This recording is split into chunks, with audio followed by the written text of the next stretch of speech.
Isang pinagpalang araw po sa bawat isa. My name is Cherry Ann Andres, future builder of Blessed Word International Church, and currently working here in Japan. I've been in a life group for almost 3 years.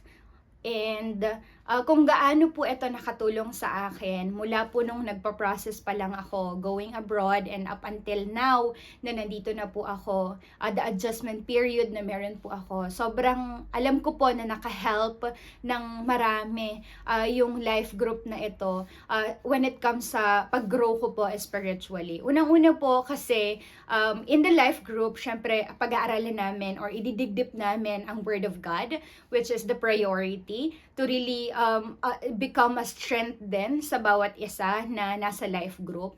And amazingly po, kasi yung group na meron kami headed by Ate Cleo, it's international life group siya.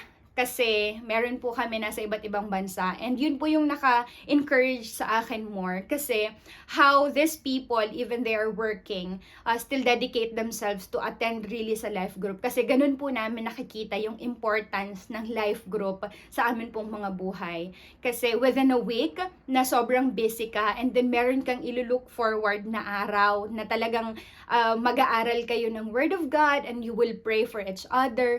That's amazing po. Amazing na pakiramdam siya and will really strengthen you spiritually. And hindi lang po spiritually but even in your emotional aspect.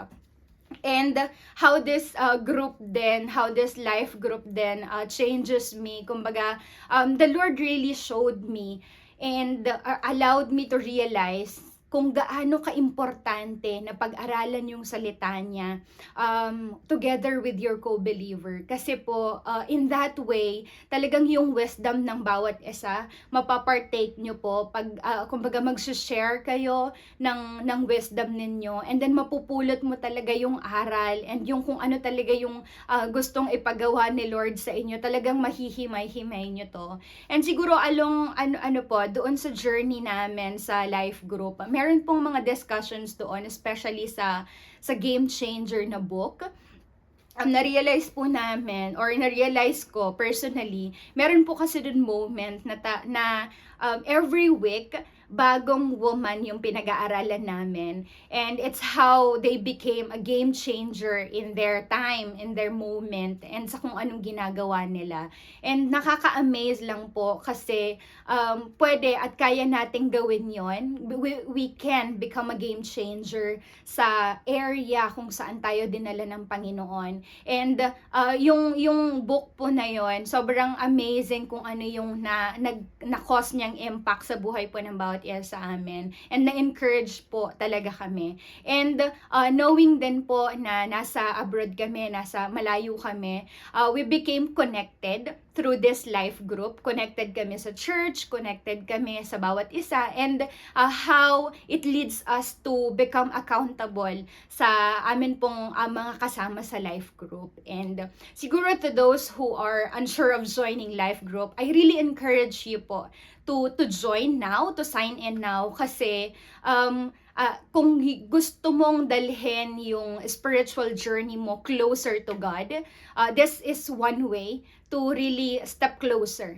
Kasi the Lord wants us to have a really intimate relationship with Him, and this life group will really help you and will lead you to that. Kasi po, amazing kasi how dedicated the teachers and even yung mga kasama mo, makikita mo talaga upon joining, kumbaga habang nagjo-join ka po, dun mo makikita yung, I really need to go, I really need to come, I really need to attend life group, kasi doon mo marirealize sa life group na ang dami mo palang bagay na makukuha through meeting with each other, through learning from each other, experiences as well, and magiging accountable ka sa journey mo spiritually.